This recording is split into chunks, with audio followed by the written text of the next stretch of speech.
జూబ్లీహిల్స్ ఉప ఎన్నికల్లో BRS party గెలిస్తే ఇక 3 ఏళ్ల వరకు ఆగాల్సిన అవసరం లేదంటారు కేటీఆర్.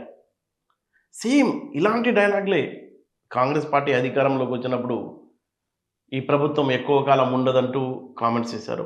ఫలితం 10 మంది ఎమ్మెల్యేలు పీఆర్ఎస్ నుంచి కాంగ్రెస్ పార్టీలోకి దూకారు. అంటే ఇప్పుడు అలాంటి ఎక్స్‌పీరియన్స్ ఉన్న కేటీఆర్ ఈ డైలాగ్ ఎందుకు కొట్టారు నిన్న ప్రచారంలో అనే దాని మీద సీరియస్‌గా చర్చ జరుగుతుంది. నిన్న చూసుకున్నట్లయితే మనం 2 విషయాలు మాట్లాడుకోవచ్చు. ఒకటి, మున్నూరు కాపు సంఘం సమావేశంలో కేటీఆర్ మాట్లాడుతూ బీఆర్ఎస్ పార్టీ గనుక గెలిస్తే ఈ రాష్ట్రంలో చాలా పెను మార్పులొచ్చేస్తాయి, ప్రభుత్వం పడిపోతుంది, ఎన్నికలొస్తాయి అన్న ఆ ఫీలింగ్ వచ్చేలా ఆయన ప్రసంగం కొనసాగింది. ఇంకొక పక్క మనం చూసుకున్నట్లయితే ఫార్మ్ హౌస్‌కే పరిమితమైన కేసీఆర్.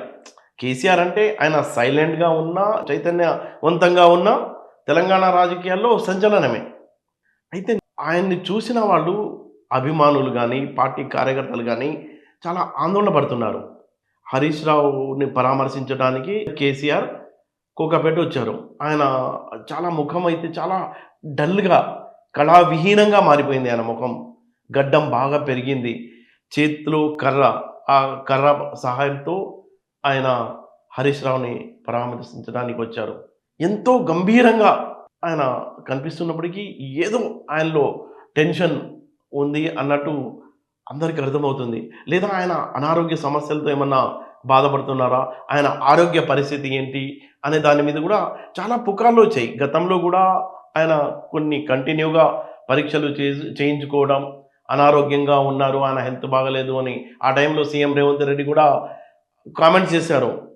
ఫ్యామిలీలో ఆయనపై జరుగుతున్న కుట్రల వల్లే కేసీఆర్ అలా అయిపోతున్నారు, డల్ అయిపోతున్నారు. ఒకప్పుడు ఎలా ఉండేవాళ్ళు, ఇప్పుడు ఎలా అయిపోయారు అన్న చర్చ అయితే కేసీఆర్‌ని మీడియాలో అంటే టీవీల్లో, పత్రికల్లో, ఫోటోల్లో చూసిన అభిమానులు గానీ, తెలంగాణ వాసులు గానీ చాలా ఆందోళన చెందుతున్నారు. ఎందుకు ఆయన ఫేస్ అంత కళావిహీనంగా మారిపోయింది? చాలా వీక్‌గా ఎప్పుడో తెలంగాణ ఉద్యమంలో ఆయన నిరవధిక నిరాహార దీక్ష చేసినప్పుడు ఎలా కనిపించారో సేమ్ అలాగే కనిపించారట నిన్న. మొత్తం ఒక ఆందోళనే కాదు, కేసీఆర్ ఆరోగ్యంపై పుకార్లు వస్తున్న నేపథ్యంలోనే కేటీఆర్ జనాల దృష్టిని మళ్లించడానికి ఇలాంటి డైలాగ్ చేసి ఉంటారు.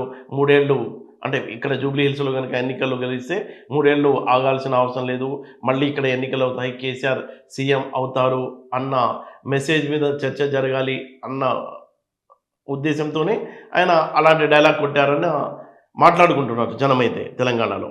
ఏ మాటకి ఆ మాట చెప్పుకోవాలి.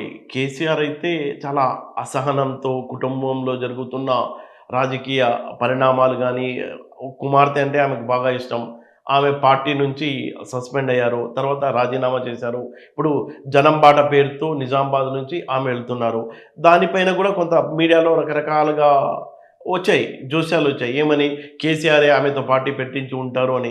దాని మీద అంటే పేపర్‌లో రకరకాలుగా వార్తలొస్తున్నప్పటికీ స్వయంగా కవితనే చెప్పారు. నాతో కేసీఆర్ గారే పార్టీ పెట్టిస్తున్నారన్న ప్రచారం జరుగుతుంది. దాంట్లో వాస్తవం లేదు అన్నట్టు ఆమె చెప్పారు.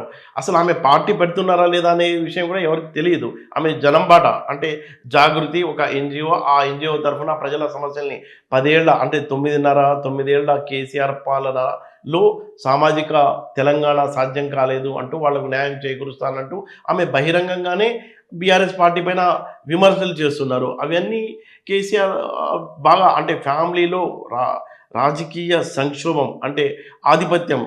ఆయన బీఆర్ఎస్ అసెంబ్లీలో ఫ్లోర్ లీడర్‌గా ఉన్నప్పటికీ అంటే ప్రతిపక్ష నేతగా ఉన్నప్పటికీ ఆయన ఒక్కరోజు కూడా అసెంబ్లీకి వెళ్ళడం లేదు. ఫార్మ్ హౌస్ నుంచి బయటికి రావడం లేదు. ప్రజల్లోకి వెళ్ళటం లేదు. ప్రజా సమస్యలపై మాట్లాడటం లేదు. ప్రభుత్వంపై గట్టిగా ఆయన ప్రెస్ మీట్లు పెట్టి వ్యాఖ్యలు చేయటం లేదు. ఇవన్నీ జనం మాట్లాడుకుంటున్నారు. అంటే ఎందుకు మౌనం వహిస్తున్నారు అని. దాని ఎఫెక్ట్ ఏం చూసాం? పార్టీ అధికారంలో ఉన్నప్పుడు 2023, 24లో పార్టీ ఫండ్ రూ. 580,00,00,000 వస్తే ఇప్పుడు అంటే కేసీఆర్ మౌనంగా ఉండటం ఎఫెక్టే అనుకోవచ్చు. కేవలం రూ. 15,00,00,000 పార్టీ ఫండ్‌గా వచ్చాయట. అంటే ఒక పక్కేమో క్యాడర్‌లో అసహనం, పార్టీలో ఏమో అంతర్గతంగా ఆధిపత్య పోరు ఇవన్నీ కలిసి ఆ పార్టీని కాపాడుకోవడానికి కేసీఆర్ ఎందుకు బయటికి రావడం లేదు అన్న చర్చ ఒక పార్టీ క్యాడర్‌లో అలాగే తెలంగాణ భవన్‌లో కూడా చాలా సీరియస్‌గానే జరుగుతుంది. కేసీఆర్ ఫార్మ్ హౌస్‌కే పరిమితంతో ఏమైంది? టోటల్‌గా పార్టీ అంతా కేటీఆర్ చేతుల్లోకి వెళ్ళిపోయింది. మరోపక్క కవిత టోటల్‌గా ఎగ్జిట్ అయిపోయారు. తన దుకాణం ఏదో ఆమె చూసుకుంటున్నారు. తర్వాత అసెంబ్లీలో ఊహించని దెబ్బ పడింది బీఆర్ఎస్ పార్టీకి.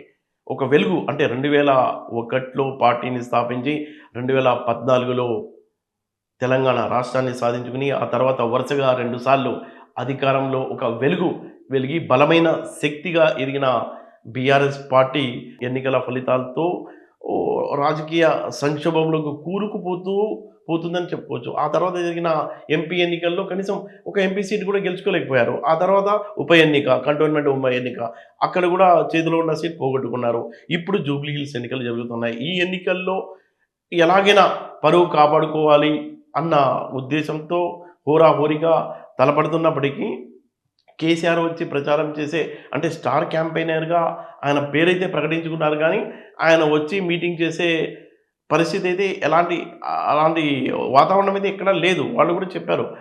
కేటీఆర్‌కు సంబంధించిన షెడ్యూల్ ఉంది గానీ, కేసీఆర్ ఈ జూబ్లీ హిల్స్ ఉప ఎన్నికల్లో ఆయన వస్తారు, ప్రచారం చేస్తారన్న ప్రచారం ఎక్కడా జరగడం లేదు. ఆయన వచ్చే అవకాశం కూడా లేదని ఖచ్చితంగా చెప్పుకోవచ్చు. ఆయన చాలా వీక్‌గా ఉన్నారు. చాలా బలహీనంగా ఆరోగ్య సమస్యలతో ఉన్నట్టు అక్కడ చుట్టుపక్కల ఉన్నవాళ్ళు అంటే వాళ్ళ ఫ్యామిలీ మెంబర్సే లీకులు ఇస్తున్నారు. ఈ నేపథ్యంలో ఈ ఉప ఎన్నికల్లో పార్టీ పరువు గనుక కాపాడుకోకపోతే పార్టీ పరిస్థితి ఏంటి? తెలంగాణలో పార్టీ అంటే ఈ అసెంబ్లీ ఎన్నికల్లో కొంతవరకు గట్టిగానే పోరాడి నిలబడిన బీఆర్ఎస్ పార్టీ పార్లమెంట్ ఎన్నికలు వచ్చేసరికి టోటల్‌గా కుప్పకూలిపోయింది. ఒక్క సీటు, ఒక్క ఎంపీ సీటు కూడా గెలుచుకోలేకపోయింది. ఆ తర్వాత రాజకీయ పతనం అలాగే కొనసాగుతుందా? మళ్ళీ బీఆర్ఎస్ పార్టీ పుంజుకుంటుందా? అన్న చర్చ అయితే తెలంగాణ రాష్ట్రంలో జరుగుతుంది.